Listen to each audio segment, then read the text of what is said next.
querido aluno, nesta aula você aprenderá os conceitos básicos de matemática financeira. E quais são esses conceitos?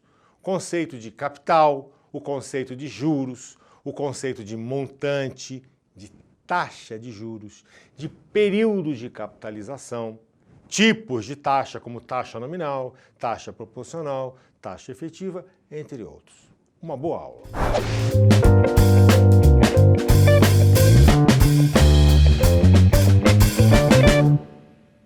Vamos começar esta aula entendendo que matemática financeira tem um princípio fundamental.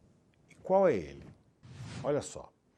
Quantias expressas em moeda em datas distintas possuem valores distintos, diferentes. Mesmo que os seus valores nominais sejam iguais, isto é, imagine um exemplo, R$1.000 hoje é distinto, tem valor diferente de R$1.000 daqui a um ano. Esse princípio está por trás de tudo que se estuda em matemática financeira. A primeira definição que vamos aprender hoje é a definição do conceito de capital. O que é capital? Capital é o valor em dinheiro ou que pode ser considerado como dinheiro para ser transacionado, seja numa aplicação, seja num empréstimo, né? O capital, em matemática financeira, é sempre representado pela letra C maiúscula.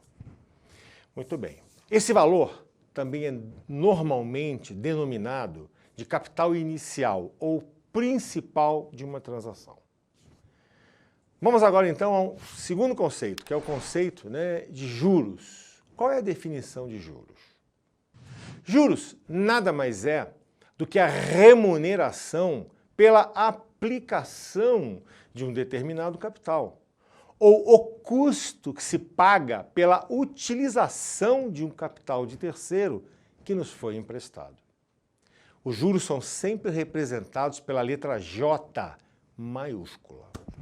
Portanto, meu querido aluno, juros é o aluguel, entre aspas, ganho, recebido ou a receber, no caso de uma aplicação, um empréstimo concedido, ou incorrido e pago ou a pagar pela utilização de um capital de terceiros. Querido, olha só, os juros são sempre diretamente proporcionais ao capital e ao tempo da aplicação ou do empréstimo.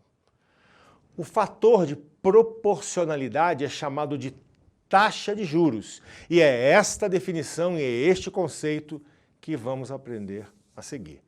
O que é taxa de juros?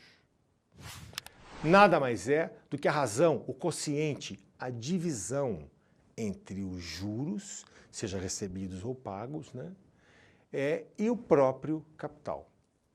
Taxa de juros é sempre representada pela letra I minúscula. Muito bem. Representação de taxa de juros. A taxa de juros, ela pode ser representada de forma percentual ou porcentual, muitas vezes chamada, ou unitária. Então, percentual ou unitária.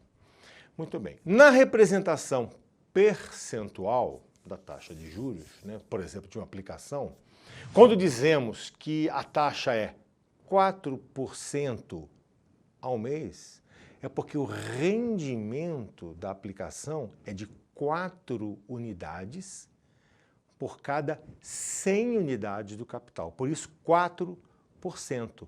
4 unidades para cada 100 unidades. 4 por 100 ou 4%. Agora, a outra forma de representar. Representação unitária da taxa de juros.